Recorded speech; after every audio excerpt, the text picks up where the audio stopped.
Dan kita sudah tidak sabar lagi juga menantikan hikmah halal bihalal tausiah yang akan dibawakan Ustadz Dasat. Masya Allah Ustadz, senang rasanya melihat Ustadz pagi hari ini langsung di depan mata walaupun secara virtual, biasanya hanya nonton lewat YouTube dan televisi. Alhamdulillah sehat Ustadz ya. Alhamdulillah sehat. Saat ini sedang berada di masjid Ustadz. Ya. Untuk pagi hari ini tema halal bihalal kami mengangkat merajut ukhuwah, menguatkan komitmen kebangsaan di masa pandemi COVID-19.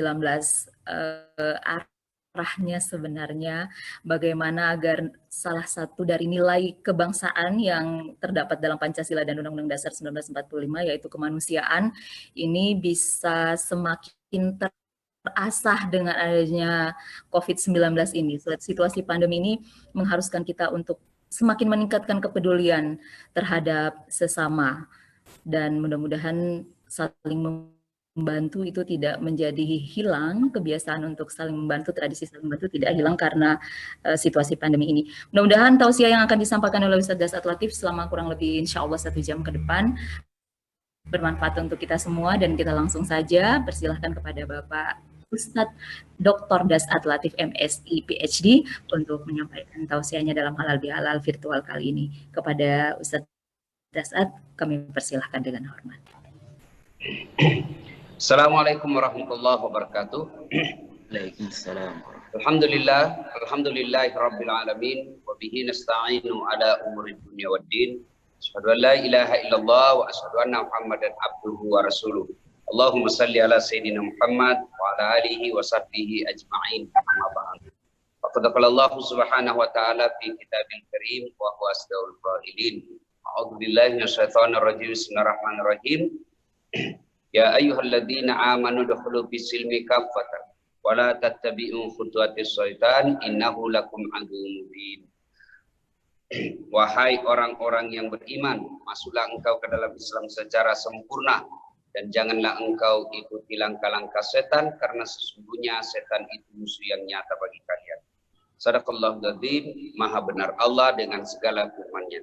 Ibu bapak, saudara-saudara sekalian teristimewa yang kita hormati, Ibu Rektor Institut Agama Islam Negeri Kendari, Ibu Profesor Dr. Faiza binti As'awad MPD yang insya Allah dimuliakan dan dirahmati oleh Allah Subhanahu wa Ta'ala, juga para wakil rektor yang hadir di tempat ini dan para dekan, ketua jurusan yang insya Allah dimuliakan dan dirahmati oleh Allah Subhanahu wa Ta'ala. Juga adik-adik sekalian, adik-adik mahasiswa, alumni yang hadir pada kesempatan ini yang insya Allah dimuliakan dan dirahmati oleh Allah Subhanahu wa Ta'ala. Yang pertama, saya ingin sampaikan bahwa saya bukan mau ceramah. Sangi Mustas ini saya di depanku, ya, IAIN, Institut Agama Islam Negeri. Bisa jadi Bapak Ibu sekalian lebih hebat ilmunya dari saya. Lalu kenapa saya yang ceramah? Karena saya tahu saya banyak followerku. Toh? Bukan karena saya lebih hebat dari Bapak, bukan. Cuma karena lebih banyak penontonku di YouTube dari Bapak-Bapak. Kenapa lebih banyak penontonku? Bukan karena saya cerdas, bukan karena saya ulama handal, bukan karena saya gagah. Cuma ku tahu ton caranya. Nah, caranya ton saya tahu. Kenapa saya tahu caranya? Karena saya dosen ilmu komunikasi.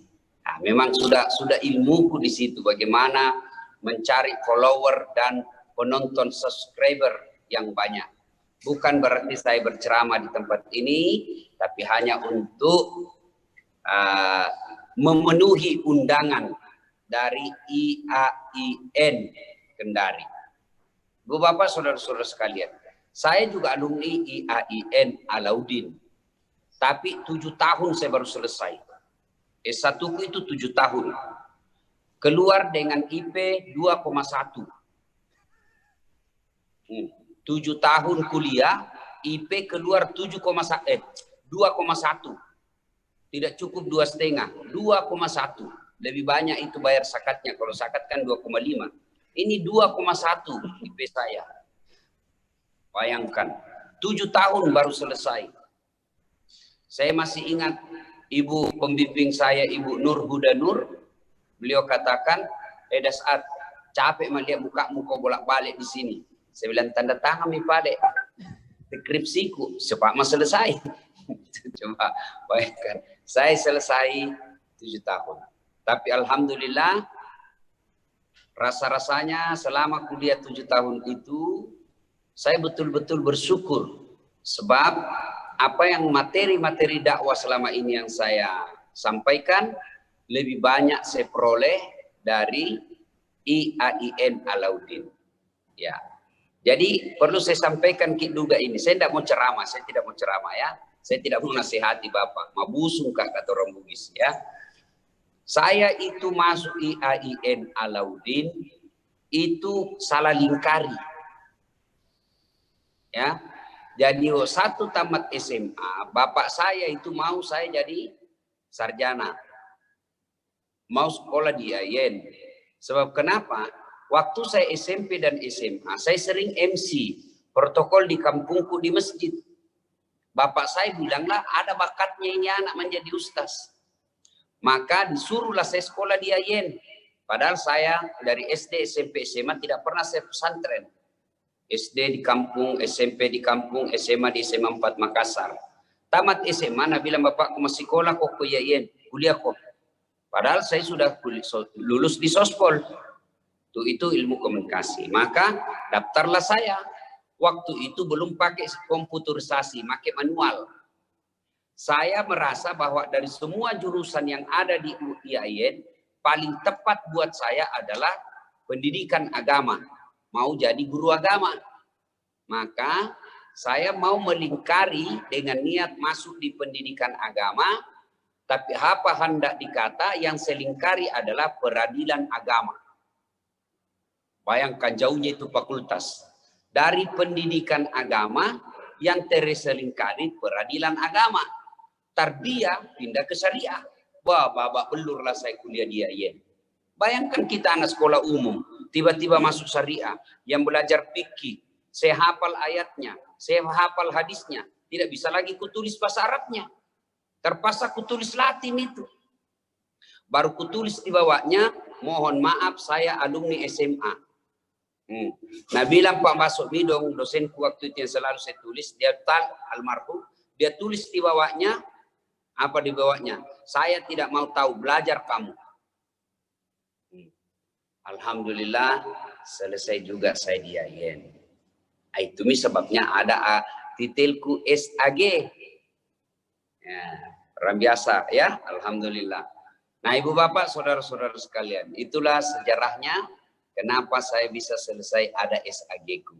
Nah, kemudian setelah saya SAG, saya akhirnya banyak ceramah. Setelah saya belajar ceramah, selalu ada stigma negatif tentang politik. Ya, yang mengatakan bahwa jangan ulama berpolitik, tidak ustadz berpolitik. Maka saya bilang bagaimana hukumnya ini politik dalam Islam? Maka saya mau belajar dengan serius, saya ambil lagi S3 di IAIN, sekarang namanya UIN. Nah, saya ambil fakultas Syariah Hukum Islam. Alhamdulillah juga selesai, meskipun hampir juga 6 tahun baru selesai. Alhamdulillah. Nah, Ibu Bapak, saudara-saudara sekalian, itu yang kedua yang saya sampaikan. Halal bihalal ini seperti katakan Ibu Rektor tadi, makna terpentingnya adalah ukhuwah, persaudaraan. Nah, Bapak-bapak pasti sudah tahu. Nah, cuma ini berdasarkan pengalaman saya di lapangan. Penyebab putusnya persaudaraan di antara kita itu, saya ganti layar dulu sebab ini perlu saya sampaikan Pak, betapa sulitnya ini namanya ceramah virtual. Sebab yang kita hadapi monitor yang macam-macam gambarnya. Ada ibu-ibu yang lagi menelpon, dengar ceramah, ada ibu-ibu yang lubang hidungnya saja nak kasih lihat karena dari bawah sekali kameranya, sehingga itu lubang hidungnya nampak di depan kita, ya. Bahkan ada kadangkala dengar ceramah dia bicara juga, Nah, itu saya ganti dulu sebab ini tidak bagus saya lihat pemandangan saya di depan. Ya. Nah, ada yang dengar ceramah sambil jalan-jalan depan rumahnya. Dia dalam rumahnya dia jalan-jalan. Ya, tanah saya no yolo bos. Patanangi HP utudah ko.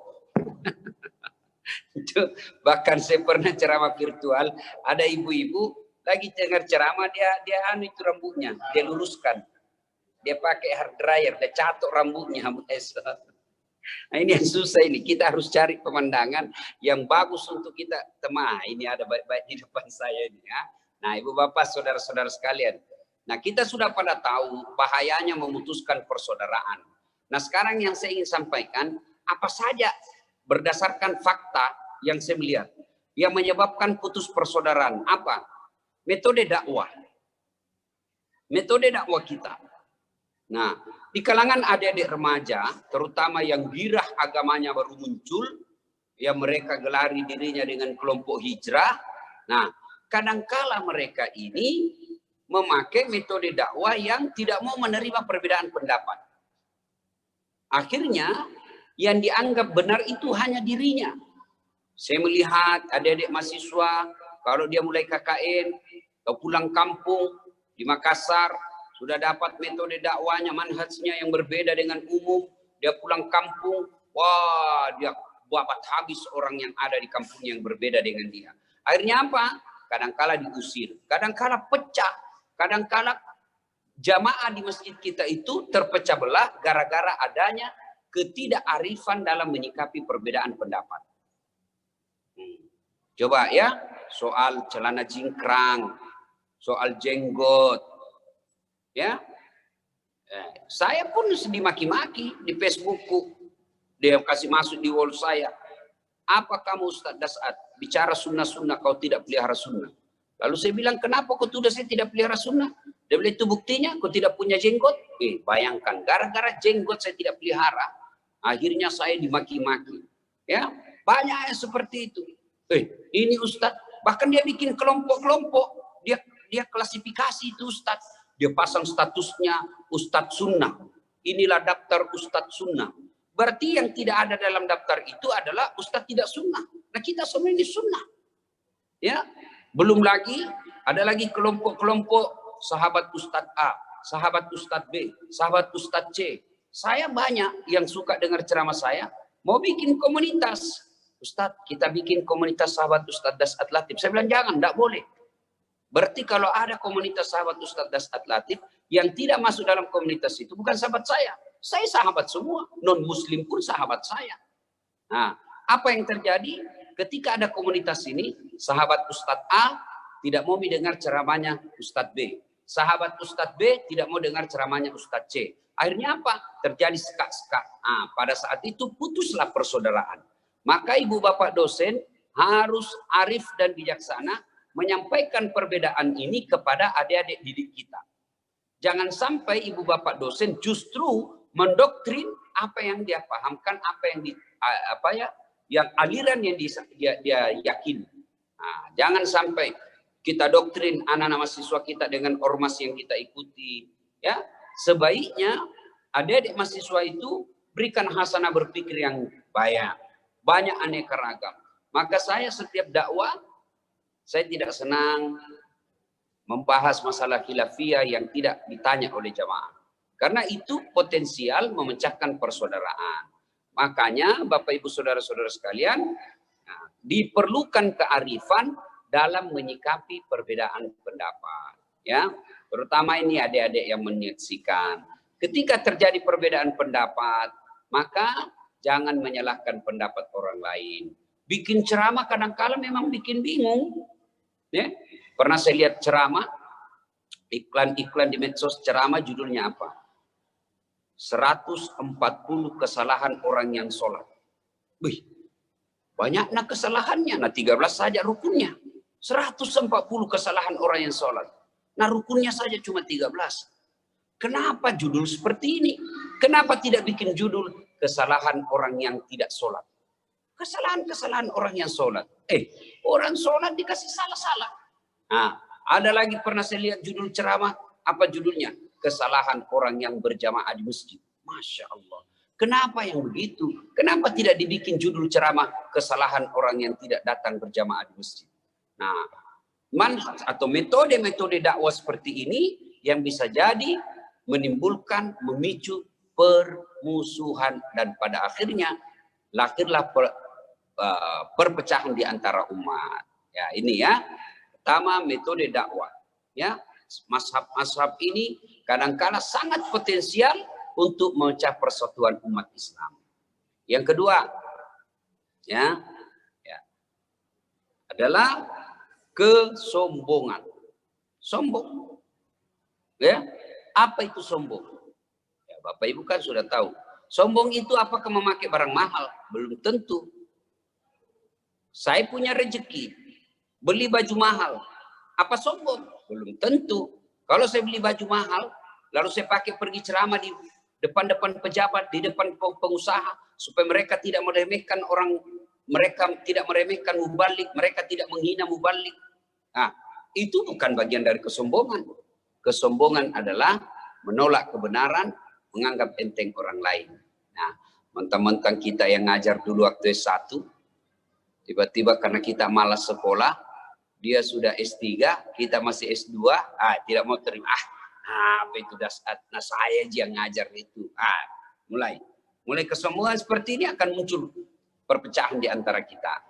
Nah, apa yang kita mau sombongkan? Saya kalau ada penceramah yang sangat sombong, gampang sekali menyesatkan, gampang sekali menghina orang. Sudah, saya suruh saja orang tanya saja artinya itu alif lam mim. Apa artinya alif lam mim? Apa artinya Thaha?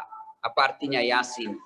Nah, itu aja kita tidak mampu, kita tidak tahu. Artinya, terjemahannya, apa yang kita mensombongkan di hadapan Allah Subhanahu wa taala. Wa ma utitun minal ilm illa qalila. Saya tidak berikan kecuali sangat sedikit. Berkaitan dua hal ini kita belajarlah dari pribadi Rasulullah sallallahu alaihi wasallam. Dalam metode dakwah bagaimana Rasulullah ketika didatangi, "Ya Rasulullah, saya ini pembuat maksiat. Saya suka judi, saya juga berzina, saya suka mabuk-mabuk. Bolehkah Islam menerima saya?" Nabi mengatakan, "Ya, silakan.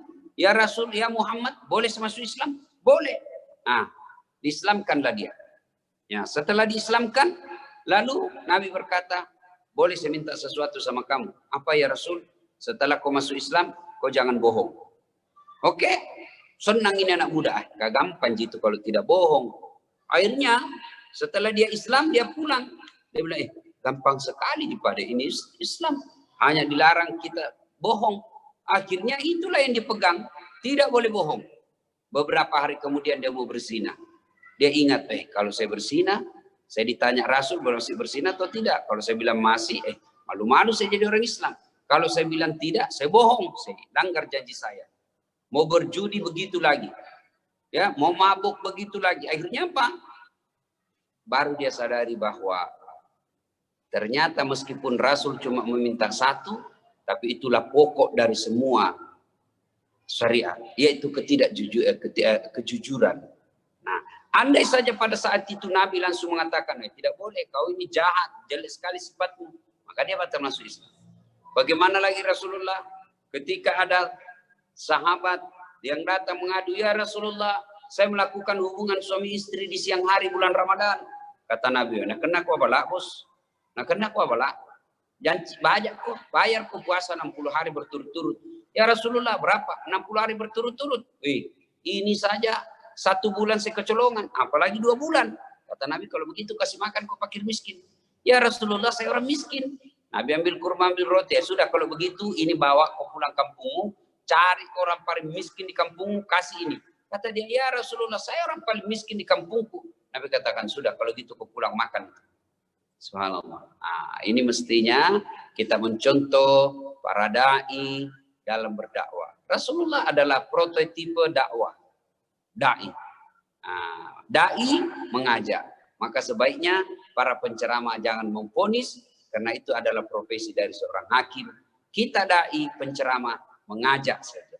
Ya, tentu dengan gaya komunikasi yang persuasif. Nah, kesombongan isi kita bisa hilangkan dengan mencontoh Rasulullah Sallallahu Alaihi Wasallam. Ya, Jangan sampai kita merasa dihina, akhirnya kita tinggalkan medan dakwah. Nah, meninggalkan medan dakwah, itu nanti bisa kita dapat hukuman seperti Yunus alaihissalam. Bersangka buruk kepada satu kampung, lalu dia tinggalkan kampungnya, dia tinggalkan tugas dakwanya. Masuklah dia dalam perut ikan, diberikan pelajaran oleh Allah SWT. Maka para dai, Bapak Ibu dosen yang dosen IAIN Alauddin, jadilah pendakwah. Ya, minimal buat anak-anak mahasiswa kita. Jangan sampai kita menjadi dosen tapi masa bodoh. Saya meskipun mengajar di Unhas, yang notabene bukan sekolah agama, bukan universitas agama, tapi pesan-pesan moral selalu saya sampaikan. Kenapa saya peduli seperti itu? Karena saya pikir saya bukan mau optimalkan gaji, bukan sekedar gaji, karena mau akhlaknya jelek atau tidak, gaji saya tidak dikurangi. Dia mau lulus atau tidak lulus, dia tidak lulus, gajiku tidak dikurangi.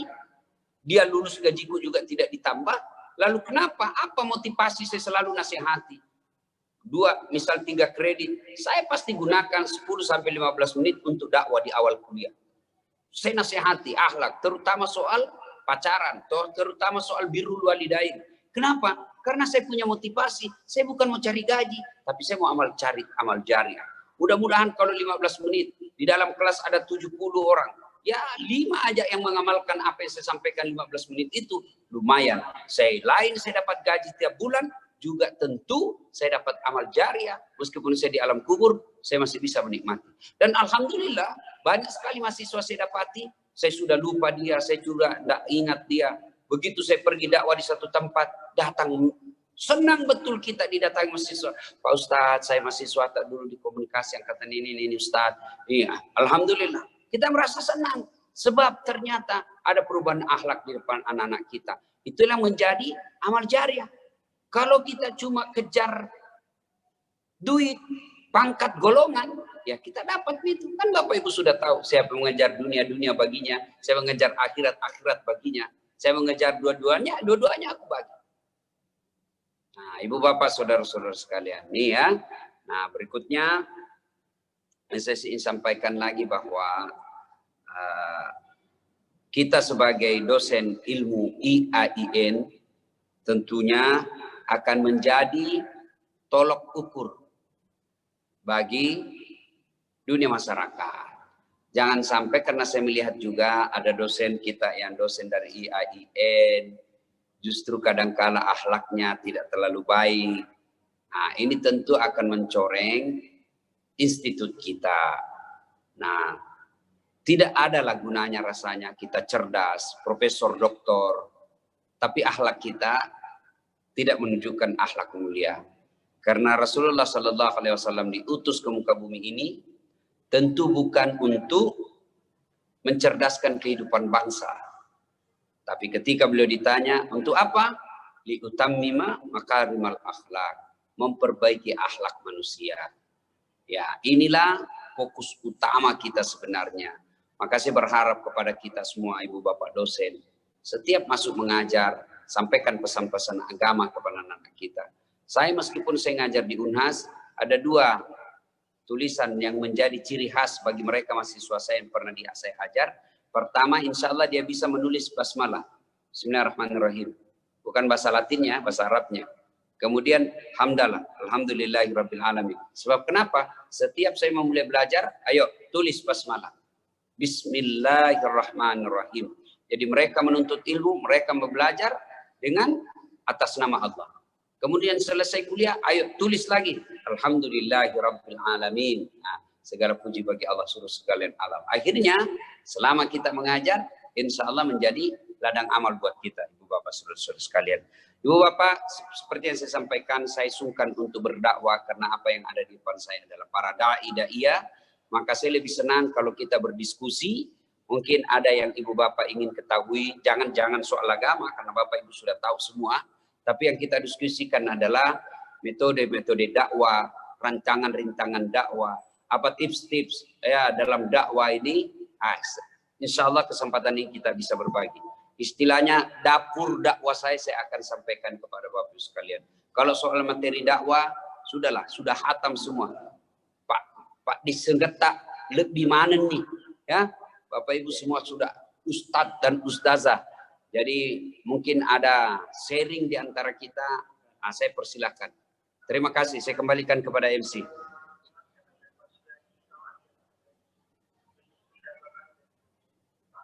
Terima kasih sudah memberikan tausiah pada pagi hari ini, tapi sudah diklarifikasi bahwa ini bukan ceramah, justru hanya ingin berbagi luar biasa Ustadz, kerendahan hatinya. Padahal dari tadi ini sudah ditunggu-tunggu Ustadz, para dosen dan pegawai YN Kendari sepertinya sudah siap untuk diceramahi. Tapi ternyata untuk hari ini Ustadz lebih memilih untuk memberikan kesempatan kepada Bapak dan Ibu untuk berdiskusi. Kami mungkin bisa dibantu untuk co-host, kami boleh dibantu untuk yang ingin bertanya, bisa meninggalkan reaction atau apa, Ustadz? Yang raise hand, oke.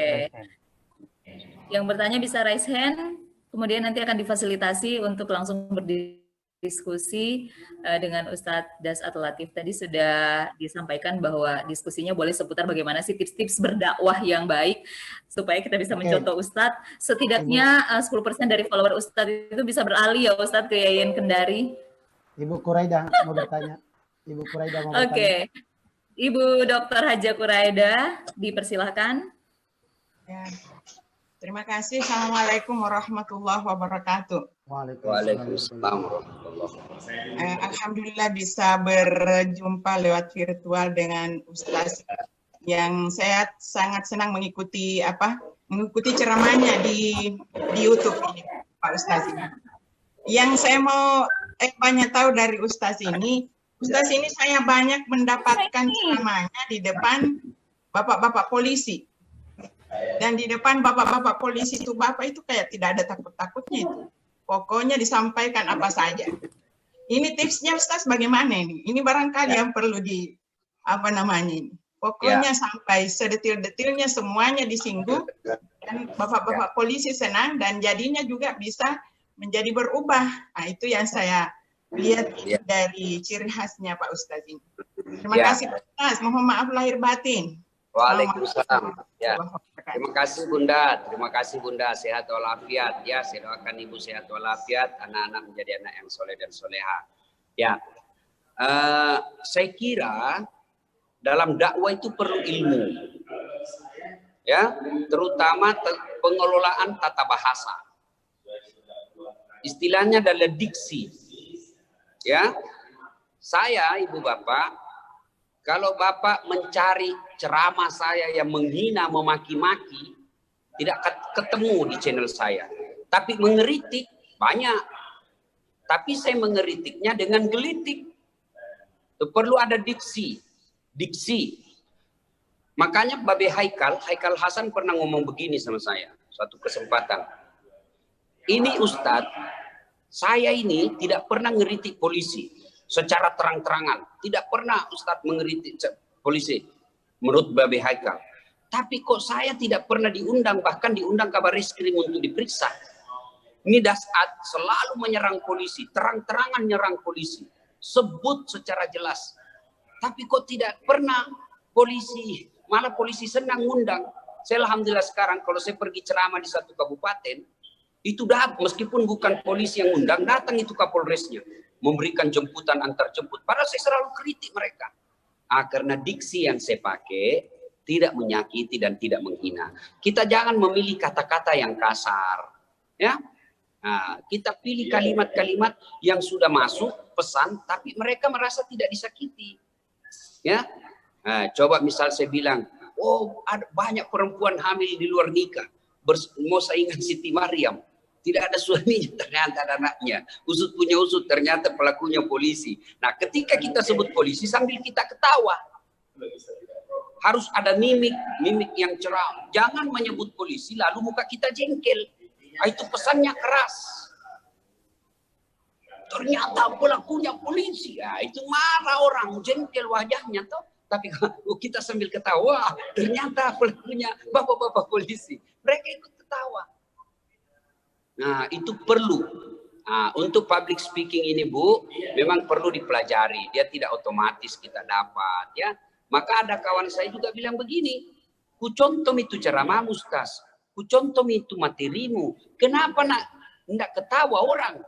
Nah, saya Ustaz sendiri ini baru kita lihat orang mau naik panggung ketawa memang nih. Saya lihat ya itu mungkin barakat natopo Allah Ta'ala. Wirena puangnya. Ya. Nah, itu tapi memang harus ada diksi ya. Kita cari kalimat. Saya kasih contoh ya. Betapa bahayanya yang namanya diksi. Pemerintah mengeluarkan masalah wabah COVID-19. Ada yang mengeluarkan diksi, mari bersahabat dengan corona. Mana bisa kita berdamai dan bersahabat dengan penyakit? Yang tidak bisa. Ini salah memilih diksi. Salah memilih kalimat. Mestinya disampaikan, ayo beradaptasi. Beradaptasi. Hidup dengan gaya hidup yang harus menghindari.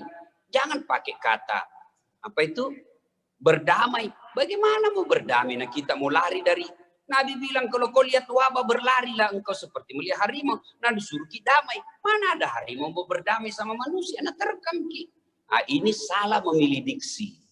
Maka itu penting. Ya, kalau saya bilang goblok, pasti orang marah. Tapi kalau saya bilang beleng-beleng, dia cuma ketawa. Itu harus kita memilih diksi yang tepat untuk pendengar kita. Kalau kita berhadapan dengan pejabat, ya tentu diksinya harus yang ya jangan menghina mereka. Meskipun pesan sampai, sama-sama pesan kita sampai, tapi ada yang tersakiti, ada yang tidak tersakiti. Itulah bedanya humor dengan lawak. Kalau lawak yang penting ketawa, kadang-kala kalimat jorok. Nah, itu lawak itu. Kalau humor, dia ketawa orang tapi dikeliti. Bagaimana saya bercerita tentang koruptor, ya, saya cerita soal jembatan, ya. Bagaimana saya mempopulerkan poligami dengan kalimat-kalimat yang membuat ibu-ibu tidak marah, ya. Karena ini poligami kalau di depan ibu-ibu sensitif sekali, ya. Apalagi yang aktivis gender. Maka kita sampaikan isu-isu poligami ini dengan senang-senang. Mereka tidak akan tersinggung. Ya, jadi memang ilmunya adalah harus pandai memilih diksi, mimik, ya retorika lah harus diperoleh, public speaking.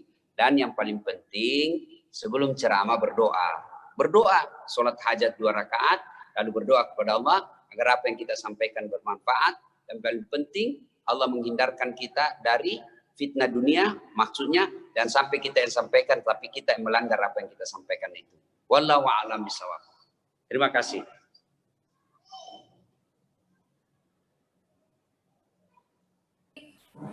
Baik, untuk selanjutnya masih ada lagi, kami masih berikan waktu untuk tanya jawab.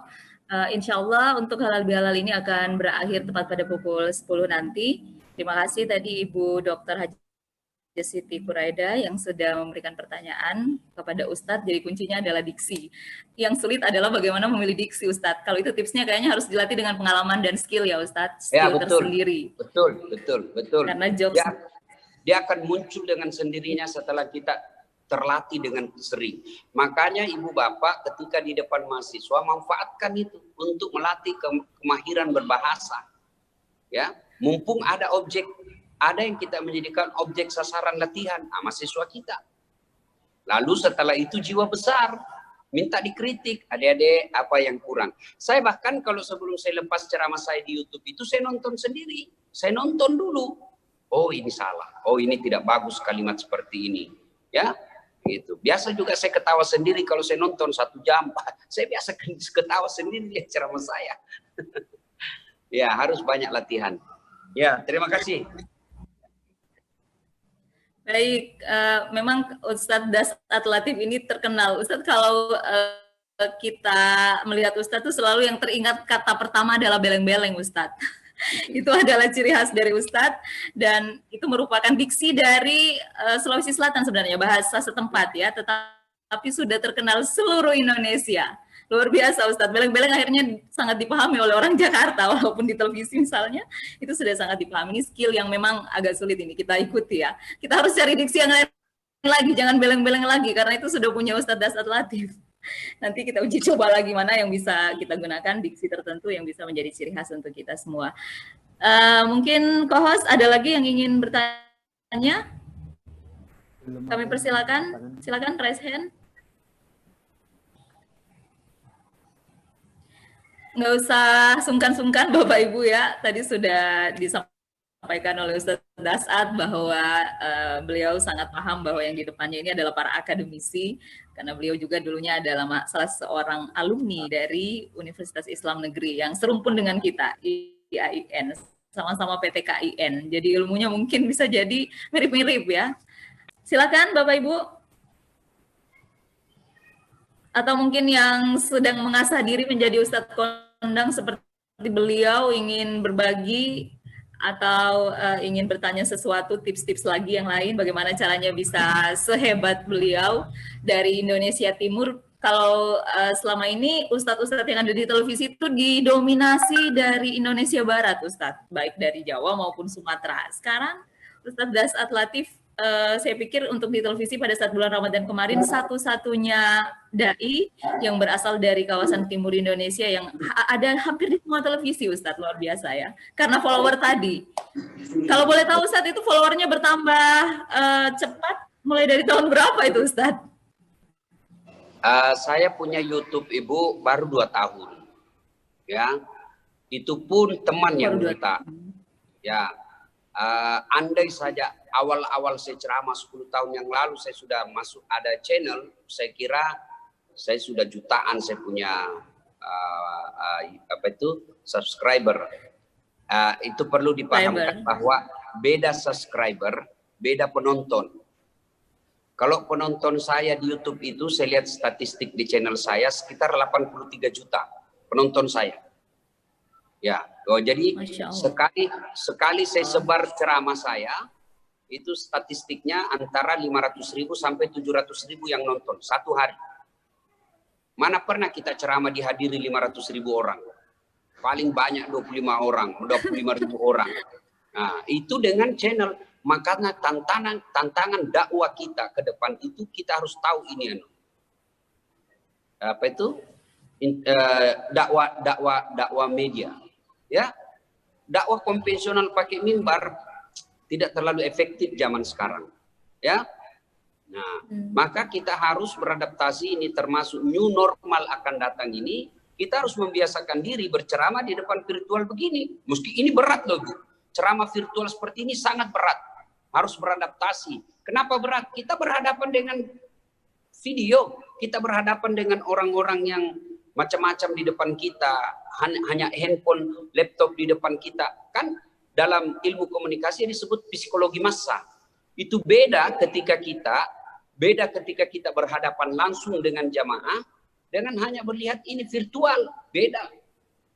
Ya, ada kontak fisik dengan psikis itu beda, hanya kontak dengan laptop. Nah, itu perlu. Maka dia harus beradaptasi. Ya, kemudian ada media dakwah saya itu kan ada Facebook, ada YouTube, ada Instagram. Instagram ini anak-anak milenial. Ya. Kalau YouTube segala umur. Ya. Kemudian kalau YouTube Facebook, maksud saya Facebook segala umur. Kalau YouTube ini hanya orang sadar media sosial. Ya, ini umumnya yang punya keahlian IT. Sebab punya channel, beda penonton, beda subscriber. Kalau subscriber itu dia punya channel, ikut dengan channel kita. Ibaratnya saya punya televisi ikut juga ke saya. Nah, itu hebatnya kalau channel kita diambil oleh subscriber kita, dia akan sebarkan lagi. Nah, ini penting. Nah, harus. Dan untuk dapat rezeki, alhamdulillah lebih dari cukup. Kalau kita punya channel, ya. Nah, maka teman-teman dosen, ya, Bapak Ibu dosen yang saya hormati, harus. Kalau orang biasa bilang, untuk apa lagi kau mengajar di UNHAS, Ustaz? Saya untuk apa? Alhamdulillah kalau dibilang income, tidak ada apa-apanya gajiku di UNHAS daripada dari YouTube. Coba, kalau dari YouTube saya hari ini saya lihat catatan statistiknya, yang saya dapat 4.000 $222. Kali 15.000 kali 15.000. Nah, alhamdulillah ya. Coba, maka teman-teman dosen harus kreatif, cari konten-konten, kita buka internet ya. Nah, metode dakwah. Nah, ternyata sudahlah, tidak usah saya ceramah. Tapi apa? Saya fokus saja mengiklankan apa-apa yang penting di Kendari. Maka ibu menjadi YouTuber. Ya, jalan-jalan, ini pantai bypass. Sini adalah sepanjang, Bapak jelaskan semua itu secara detail. Karena ada yang sebut proximity. Proximity itu kedekatan psikis. Proximity secara lokal. Misalnya orang-orang Kendari yang ada di Jakarta, kan dia rindu. Dia rindu dengan informasi bypass. Oh, secara detail. Ada penjual ikan bakar, ada penjual durian, meskipun sudah tua dia bilang batu. Ada penjual jalan kote, macam-macam informasikan. Besoknya lagi kita informasikan secara detail pembangunan masjid apa itu Al-Alam apa? Al-Alam. Al-Alam. Kita desain, informasikan mulai dari pembebasan tanahnya, kita rekam semua, bisa menghasilkan duit. Kalau kita hanya kejar penelitian di kampus, biaya 75 juta, 4 orang ki. Belum lagi di korupsinya, belum dipotong pajak. Akhirnya jadilah riset yang abal-abal. Mana bisa kita meneliti 1 tahun 75 juta 4 orang di dalam, fotokopinya lah, anunya lah, kuesionernya lah, apa. Akhirnya apa? 75 juta mana cukup untuk riset. Maka jadilah laporan riset abal-abal. Padahal kita IAIN. Akhirnya apa? Ikut kita berdosa. Padahal institut kita agama Islam. Ya kan saya kalau di kampus ada riset, Ustadz boleh kita pakai nama tak? Pakai saja, silakan kau pakai. Tapi hasilnya yang mau kau kasih kak. Ambil sendiri, yang penting fokus kau. Ya, kerja kau baik-baik itu riset. Nah, sebelumnya kau mari saya baca dulu, jangan sampai abal-abal. Tidak boleh, tidak apa-apa, pakai nama saya. Nah, ya, maka untuk itu dibutuhkan misalnya fakultas dakwah. Nah, itu harus responsif terhadap fenomena pasca COVID-19 ini. Pasti akan ada perubahan. Nah, kita bikin studio mini di rumah, ya. Nah, karena ke depan ini akan lebih banyak tabligh akbar virtual, minimal 2 tahun. Jadi kalau Bapak mengandalkan hanya dakwah khutbah Jumat di mimbar, lama-lama Bapak 2 tahun tidak khutbah. Hilang kita punya ilmu. Wallahu a'lam. Hilang ya. Ya. Oke. Hari ini Ustadz Dasat ini mengajak kita menjadi YouTuber sebenarnya. Masya Allah Ustadz, kalau tadi penghasilannya $4.400 ya Ustadz. Ini hanya dalam waktu berapa hari ini Ustadz? Ya. Bu, jadi gambarannya ini lagi perlu saya informasikan. Harus punya karakter yang kita ikuti. Ya, salah satu yang membuat orang senang dengar dakwah saya, karakter saya khas logat ujung pandang. Ya. Oke. Ada berapa TV dulu 10 tahun yang lalu, TV yang menolak saya karena saya tolak, bukan dia menolak. Saya menolak sebab dia larang saya menggunakan ikon-ikon khas Sulawesi. Saya bilang kalau enggak mau ya sudah. Kenapa Ustadz dari Jawa boleh pakai bahasa Jawa, Ustadz dari Sunda boleh pakai bahasa Sunda, padahal TV nasional. Kenapa kami orang Sulawesi tidak bilang, inilah khasanah Indonesia. Ada model ujung pandang, Das Atlatif wakilnya. Ada model Sunda, Agim. Ada model Melayu, Abdul Somad. Ada model Jawa, Gus Baha. Dan sebagainya, silakan. Masing-masing punya gaya. Akhirnya apa? Khasanah TV kita sekarang diwarnai istilah Bugis Makassar, ya. Saya ditanya apa itu beleng-beleng? Apa itu beleng-beleng, Ustaz? Beleng-beleng itu sebenarnya bahasa Inggris. Beleng tuh beleng hilang itu otak beleng. Cuma karena orang Bugis yang bilang, akhirnya kelebihan. Nabi lebih beleng-beleng. Ustaznya sebenarnya beleng.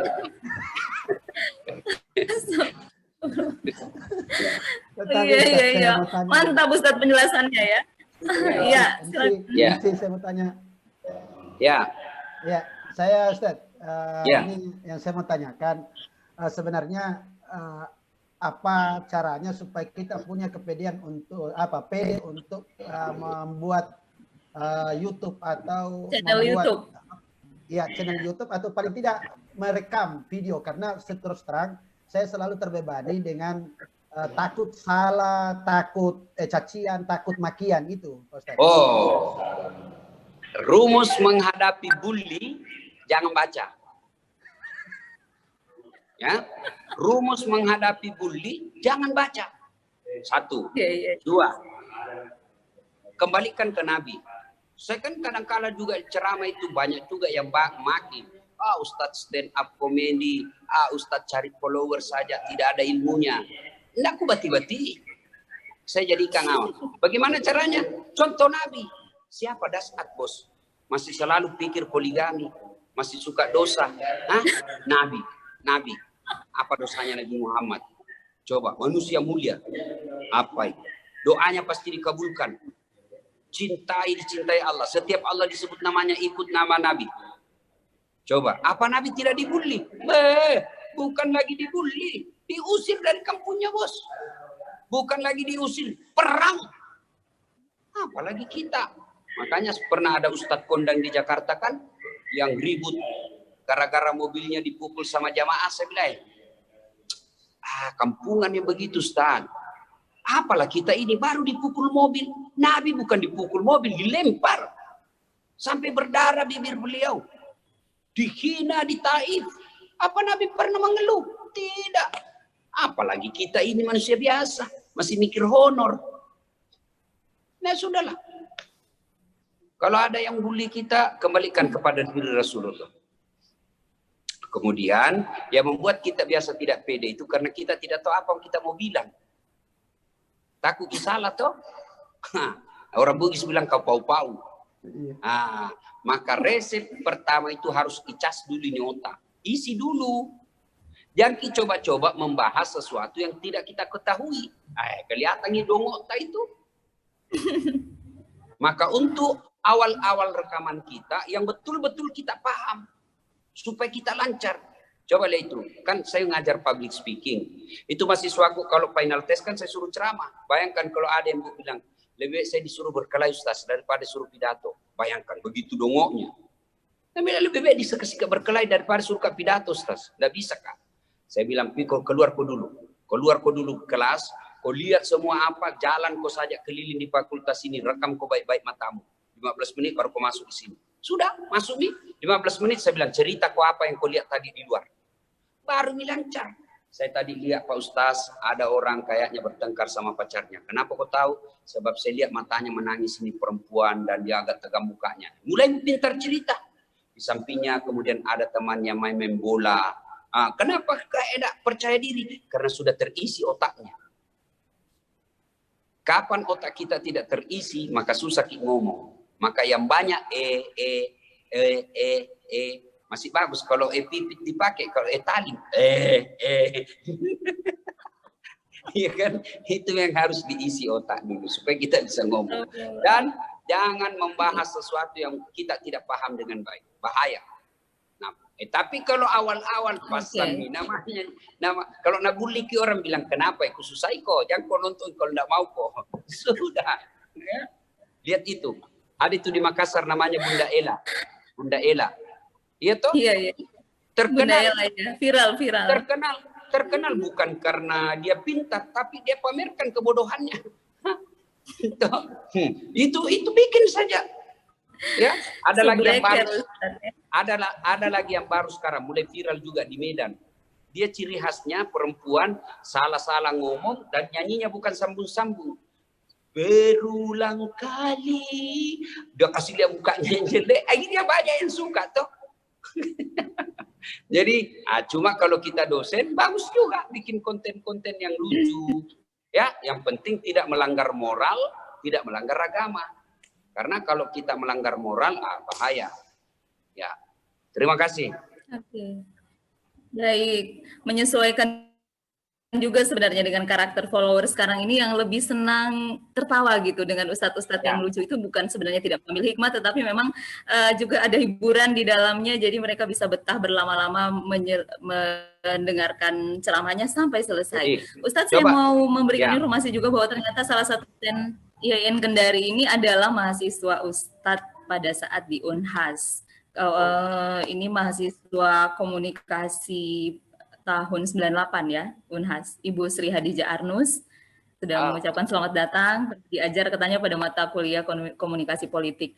Kemudian ada juga yang bertanya nih Ustadz, bagaimana jika kita berceramah, bagaimana jika kita berceramah dengan menggunakan bahasa daerah, apakah efektif? Tadi sebenarnya sudah terjawab ya, karena Ustadz yang selama ini kita kenal ciri khasnya sangat kental dengan Makassar, Bugis Makassar, itu bisa menasional dengan tetap mempertahankan dialek tadi. Jadi bisa. Hanya skillnya saja ya Ustadz harus diasah tadi. Ibu, selain kalau dialek itu kan tidaknya masalah. Itu yang jadi masalah kalau bahasanya, bahasa daerah. Kenapa, mohon maaf, saya sebut misalnya Gus Baha. Itu populer hanya di Jawa. Keluar Jawa tidak bisa. Sebab kenapa? Setiap beliau pakai bahasa Jawa tidak ditranslate ke bahasa Indonesia. Itu jadi masalah buat orang Bugis. Ya, boleh duit kerak-kerak mau kalau bahasa sih sekue. Itu logat Jawa pakai bahasa Bugis. Ya kan? Nah, saya ceramah satu kalimat atau dua kalimat saya pakai bahasa Bugis, tapi saya langsung terjemahkan. Nah, ada penceramah sampai dia bahasa daerah terus. Maka penceramah itu hanya laku di daerah itu. Susah untuk mengglobal.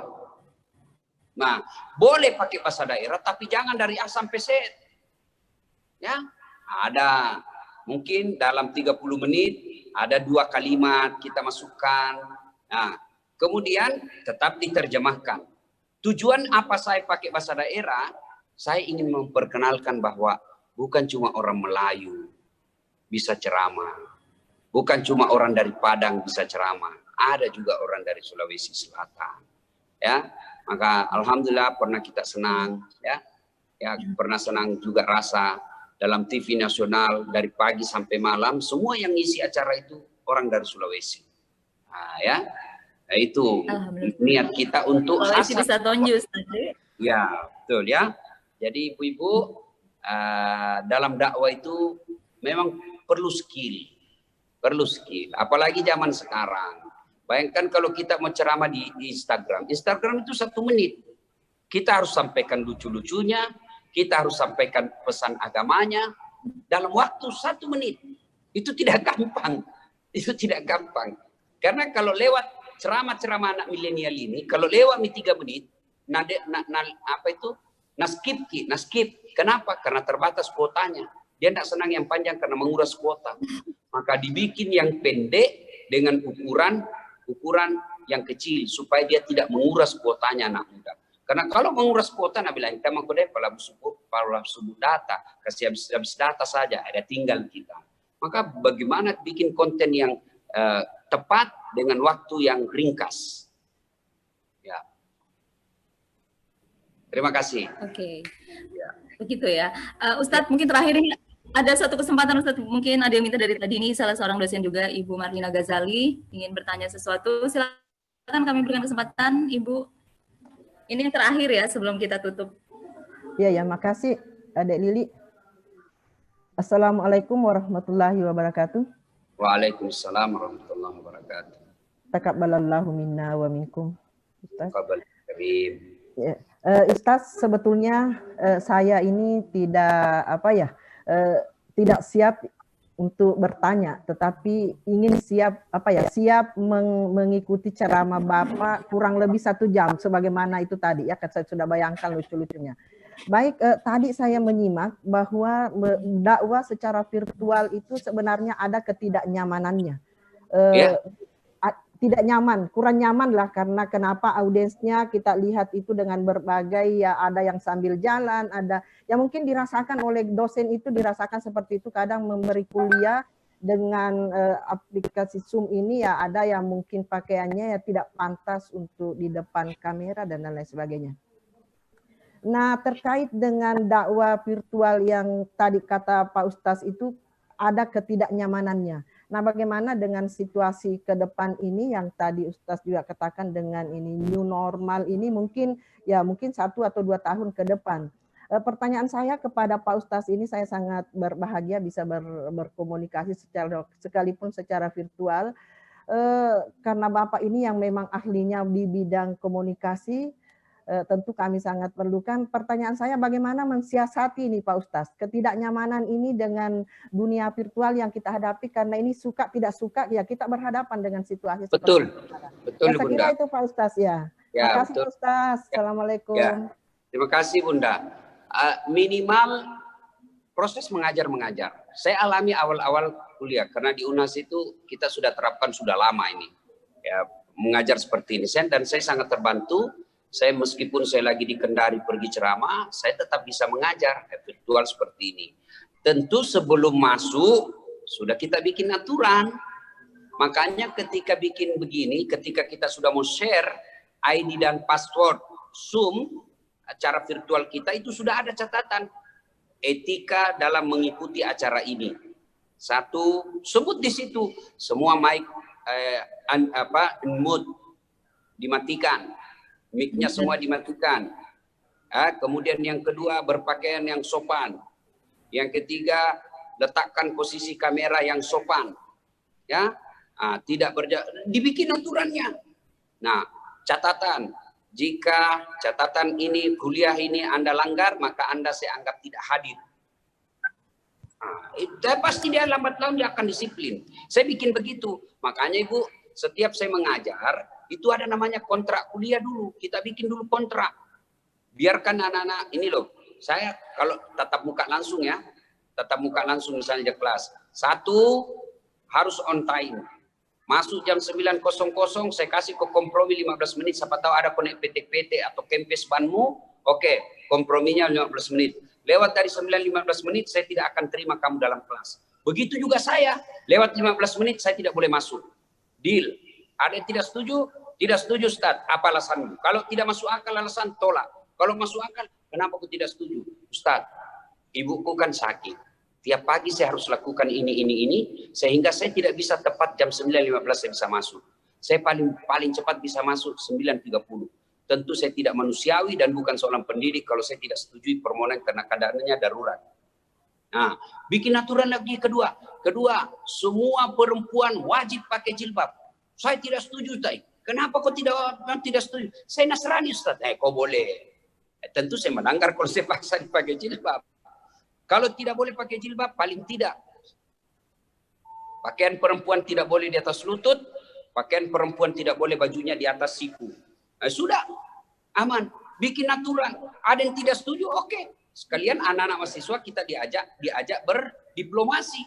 Apa alasanmu kau tidak setuju? Selama dalam kelas tidak boleh pegang handphone. Handphone semua disimpan di tas. Bikinkan aturan-aturan. Sudah itu, yang paling penting, kita orang pertama yang harus terapkan dan gunakan aturan itu. Jangan sampai kita yang cetuskan aturan, tapi kita yang melanggar aturan. Maka tentu tidak bisa menjadi pendidik yang ideal. Wallahu a'lam bishawab. Saya kira demikian, mohon maaf karena saya harus ada jam 10.00. Saya sudah ditunggu di acara halal bihalal kantor Kementerian Pendidikan dan Kebudayaan. Ini sini saya gaspol karena di kantor kementerian ini pasti bukannya semuanya ustadz. Kalau ini tadi yang di depan saya ini para ustazah dan ustadz, jadi saya harus rem-rem.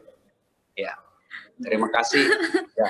Baik, terima kasih banyak Ustadz Dasat Latif sudah bergabung bersama kami pada pagi hari ini. Alhamdulillah sudah ditunggu-tunggu sejak kemarin. Selain ditunggu juga deg-degan Ustadz. Saking ngefans-nya sama Ustadz, termasuk saya. Kalau ada, terima kasih. Ada yang mau bertanya, ada yang mau bertanya, lanjut, silakan di SMS ke nomor saya 081 21 22 22 298. Saya ulang 081 21 2-nya 5 kali 22 22 298. Ya. 98. Oke, Oke. sudah dibagi luar biasa Ya, Ustadz. SMS Di tengah boleh. kesibukannya Jangan masih di WhatsApp, jawab SMS. karena Terima kalau- kasih sekali lagi Ustadz. Ya. Oke. Terima kasih. Baik, sukses untuk acara berikutnya Ustadz. Terima kasih sudah meluangkan waktu. Sampai Terima kasih, jumpa Bu. insya Allah nanti kapan-kapan Ustadz ada waktu lagi kita bisa bergabung Ya. bersama Sivitas Akademik Yayan Kendari. Ya, makasih. Terima kasih. Minal aidin wal faizin Ustadz. Sehat Mohon maaf, selalu. ya. Semoga Allah terus bersama Ustadz dalam aktivitas sebagai dai di Indonesia. Terima kasih sekali lagi dan alhamdulillah Bapak dan Ibu, para pimpinan, pegawai dan juga dosen IAIN Kendari, kita sudah mendengarkan tausiah dari Ustadz Dasat Latif selama kurang lebih 1 jam yang sudah memberikan banyak tips juga untuk Bapak dan Ibu. Beliau tidak ceramah di sini tetapi lebih banyak berbagi tips, mudah-mudahan bisa diikuti oleh seluruh dosen IAIN Kendari yang juga kedepannya mungkin bisa jadi kondang minimal di Sulawesi Tenggara, punya follower banyak, kalau nggak jutaan minimal ratusan ribu ya Ustadz. Baik, tips yang paling penting untuk hari ini adalah bagaimana kita bisa memilih diksi yang tepat. Ini memang ilmunya ilmu komunikasi ya. Diksi yang tepat itu harus dilatih dan latihan pertama kalau Ustadz tadi cerita sebenarnya selain direkam juga bisa dilatih lewat cermin. Cermin di depan kita itu bisa membantu kita untuk berbicara dengan baik di depan audiens. Nanti kita uji coba di kelas dan lain-lain.